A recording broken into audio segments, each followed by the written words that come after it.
told your friend you're not okay? And tell me what's wrong and why you never said you felt that way. And guess you're trying to stay strong and fake a smile until I look away. But I've known you too long, it hurts to watch your blue eyes fade to grey as you fade away, as you fade away.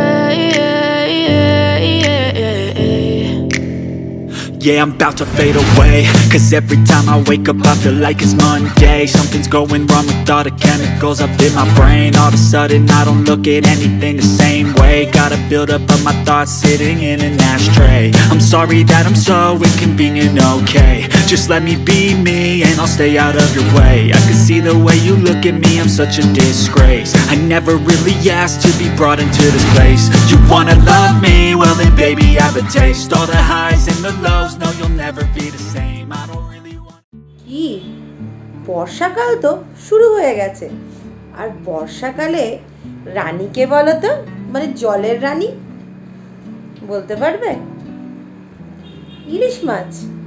ইলিশ মাছকে কিন্তু আমরা বর্ষার রানী বলে থাকি, তাই না? কিন্তু বর্তমানে ইলিশের যা দাম চলছে সে তো হাতে কাঁটা লাগার জোগাড়। গলায় এখন আর মানুষের কাটা কাটা ফুটছে না, হাতেই কাটা ফুটছে। কিন্তু কোথায় যাব বলো তো, সেই কিন্তুর খাতায় পড়ে গেছে। আমরা বাঙালিরা একটু যদি ইলিশের গন্ধ না পাই, বর্ষাকালটা যেন ঠিক বর্ষাকাল বর্ষাকাল মনেই হতে চায় না। সব কথা মাথায় রেখে চলে গেলাম বাজারে, ভাবলাম একটু ইলিশ নিয়েই আসি। কিন্তু দাম দেখে দৌড়ে পালিয়ে এসেছি, এত দাম। তো ভাবলাম আচ্ছা দুধের সাথে যদি আমরা ঘোলে মেটাই ব্যাপারটা কেমন হয়, মানে টেস্ট হবে ইলিশ মাছের, গন্ধ হবে ইলিশ মাছের, কিন্তু ইলিশ মাছের মতন দাম হবে না। অবাক হয়ে যাচ্ছ? আজকে যে রেসিপিটা তোমাদের জন্য থাকছে সেটাই হচ্ছে এমনই একটা রেসিপি। জানতে হলে লাস্ট অবধি থাকো আমার সাথে। আমি মিষ্টি Nivedita, welcome to my channel, welcome to my world, মিষ্টি নিবেদিতাস ওয়ার্ল্ড। তোমাদেরকে অনেকটা স্বাগত আমারই দুনিয়ায়, আমারই চ্যানেলে। তো চলো হঠাৎ করে দুধের সাথে কি করে ঘোলে মেটালাম সেটাই বরং তোমাদের সাথে একটু শেয়ার করে নিই। আজকে আমি নিয়ে এসেছি খয়রা মাছ, যেটাকে আমরা অনেকেই বাচ্চা ইলিশ বলে থাকি। বাচ্চা ইলিশ বা খোকা ইলিশ বা ছোট সাইজের ইলিশ সম্পূর্ণ কিন্তু অন্য মাছ, আর খয়রা মাছও কিন্তু সম্পূর্ণ অন্য মাছ। খয়রা, চাপিলা এই মাছগুলোর স্বাদ কিন্তু একেবারে ইলিশ মাছের মতন, আর একবার যদি খাও আবার খেতে চাইবে, এতটাই টেস্টি। আর আজকে তোমাদের জন্য ওরমই একটা টেস্টি টেস্টি রেসিপি থাকছে এই ভিডিওতে।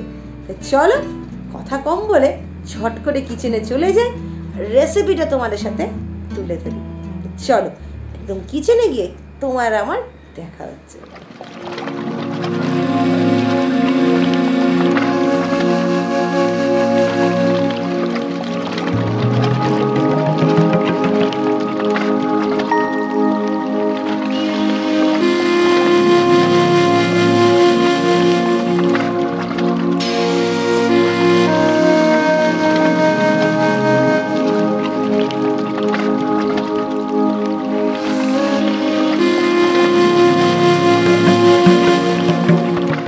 কিচেনে মাছগুলোর মধ্যে নুন হলুদ দিয়ে এভাবে ম্যারিনেট করে রেখেছি।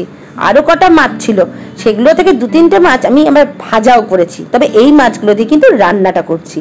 সেই মাছ ভাজার তেলটাকেই একটু গরম করতে বসিয়ে দিয়েছি। চলো এবার মশলাটা করি। দই আর সাদা সর্ষেকে একসাথে ভালো করে পেস্ট করে নিয়েছি, মানে সর্ষে বাটার মধ্যে জল দিইনি, দই দিয়ে বেটে নিয়েছি। দেখতে পাচ্ছ কত মিহি হয়েছে। এর মধ্যে দিচ্ছি পর্যাপ্ত পরিমাণ নুন, তার সাথে দেব হচ্ছে পর্যাপ্ত পরিমাণ হলুদ, আর সাথে দিচ্ছি লঙ্কা গুঁড়ো। মাথায় রাখতে হবে কিন্তু মাছটাও কিন্তু নুন হলুদ দিয়ে ম্যারিনেট করা আছে। এবার অল্প একটু জল দিয়ে চলো এটাকে আরেকবার ব্লেন্ড করে নিচ্ছি। এবার কড়াইটা তো গরম হয়ে গেছে, দেখতেই পাচ্ছ মশলাটা দিতে গিয়ে একটু ছিটকে গেলাম বেশি গরম হয়ে গেছে কড়াইটা। তো এবার মশলাটা কিন্তু আমি কড়াইয়ের মধ্যে দিয়ে ভালো করে নাড়াচাড়া করে নিচ্ছি। যতক্ষণ না ফুটে উঠছে ততক্ষণ কিন্তু এটা ভালো করে নাড়াচাড়াটা করব। আর এর মধ্যে একটু জলও অ্যাড করে দেব। ফুটে ওঠার পর একটুখানি আমি জল দিয়ে দিয়েছি। এবার দেখো মশলাটা কিন্তু সুন্দর করে মিশে গেছে। এই অবস্থায় কাঁচা মাছগুলোই কিন্তু আমি মশলার মধ্যে বা ঝোল যেটা হচ্ছে তার মধ্যে দিয়ে দেবো। ভাবছো কাঁচা মাছ? ডোন্ট ওয়ারি, লাস্ট অবধি দেখো, বুঝতে পারবে। আর সব থেকে বড় কথা, আমরা তো আজকে ইলিশ মাছের মতন রান্না করবো। কেন ইলিশ মাছ রান্না করছি তো, চলো। দুধের সাহায্যে ঘোলে মেটাবো, ভুলে গেছো নাকি? এবার ঢাকা দিয়ে দিলাম। আর আঁচটাকে প্রথম অবস্থায় একটুখানি বেশি রাখবো, তারপর কিন্তু আমি আঁচটাকে একদম কম করে দিয়ে, মানে মিডিয়াম ফ্লেম করে দিয়ে এই অবস্থায় 15 থেকে 20 মিনিট রাখবো। হয়ে যাওয়ার পর এখন বন্ধ করে বেশ খানিকক্ষণ স্ট্যান্ডিংয়ে রেখে এবার দেখো তো কেমন লাগছে। তোমার যদি মনে হয় তুমি ঝোল কম রাখবে, অতটা জল দেওয়ার প্রয়োজন নেই। আমি একটুখানি ঝোল রাখতে চেয়েছি। আমার তো মুখে আবার জল আসছে। এখন যা গন্ধ ছাড়ছিল রান্না করতে গিয়ে, কি বলবো, দুর্দান্ত। বাটিতে একটু ঢেলেও নিয়েছি, আর গরম গরম ভাতও আমি বসিয়ে দিয়েছি। আজকে দুপুরের মেনুটাকে জাস্ট জমিয়ে দিতে হবে। কেমন লাগছে? ঝটপট করে বাড়িতে বানাবে কিন্তু, আর কেমন লাগছে সেটা কিন্তু জানাবে। এরকমভাবে মাছ কিন্তু তোমরা যে কোনো মাছই বানিয়ে খেতে পারো। তবে এটা যেহেতু একটু ইলিশ ইলিশ গন্ধ, আর বর্ষার দিন কাঁচা ইলিশের মতন করেই আজকে রান্নাটাকে করলাম। তোমরাও কিন্তু এভাবে ইলিশ মাছ, চাপিলা মাছ এইভাবে করতেই পারো। কেমন লাগলো বলো তো রেসিপিটা? দুর্দান্ত। আচ্ছা, এই মাছটার দাম কি জানা আছে? 50-60 থেকে শুরু করে 1-150-র মধ্যে কিলো পাওয়া যায় এই মাছটা। আমি আজকে হাফ কেজি এনেছিলাম। হ্যাঁ, ওই কটাতেই হাফ কেজি হয়ে গেছিলো। ওটা মাত্র আমার 50 টাকা পড়েছে। তাহলে বুঝতেই পারছো দামটা কত কম। তা কেমন বানাচ্ছ তো? ঝটপট করে মাছের বানিয়ে রেসিপিটা বানাও, আর আমাকে কমেন্টে সেই ফিডব্যাক দিয়ে দাও।